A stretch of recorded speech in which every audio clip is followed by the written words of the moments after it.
بسم الله الرحمن الرحيم. اللهم يا من دلع لسان الصباح بنطق تبلجه وصرح قطع الليل المظلم بغياهب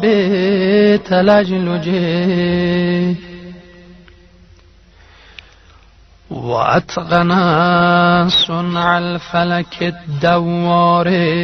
في مقادير تبرجه وشعشع ضياء الشمس بنور تأججه يا من دل على ذاته بذاته وتنزه عن مجانسة مخلوقاته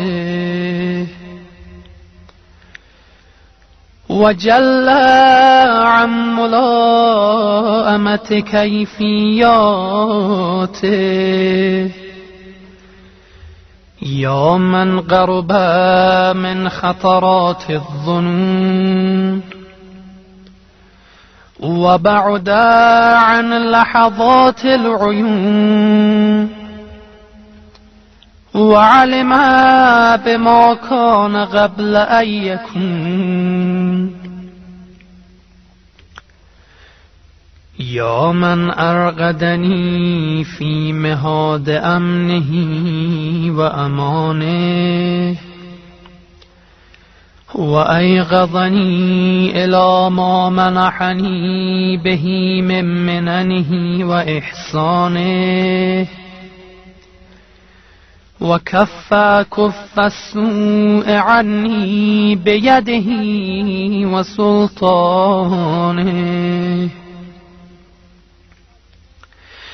صل اللهم على الدليل إليك